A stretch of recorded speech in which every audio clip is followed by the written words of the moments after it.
ఎవరైతే హరీష్ రావు గారు ఆరోపణ చేస్తున్నారో వారిని రమ్మని చెప్పండి. డేట్ టైం మీరు ఫిక్స్ చేయండి. మీరు డేట్ టైం ఫిక్స్ చేయండి. నేను మా బెల్లన్న మా అట్లూరు లక్ష్మణ్ అన్న ముగ్గురం కలిసి వస్తాం. విత్ డాక్యుమెంట్స్తో పాటు వస్తాం.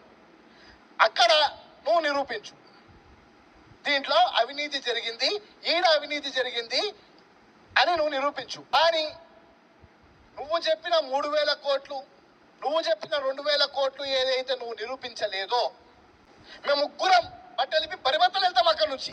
నువ్వు పరిబత్తలు వెళ్తావా? తమ్ముందా? చర్చకి సిద్ధమంటున్నావు కదా, చర్చకు రెడీనా? గురుకుల టెండర్లపై చర్చకు రెడీనా? Yes, we're ready, we're ready. నేను, మా పెళ్ళన్న, మా మంత్రి గారు. కానీ ఈడ కూర్చున్న పల్లి పటానీ గాళ్ళు కాదు. ఎవరైతే హరీష్ రావు గారు ఆరోపణ చేస్తున్నారో రండి.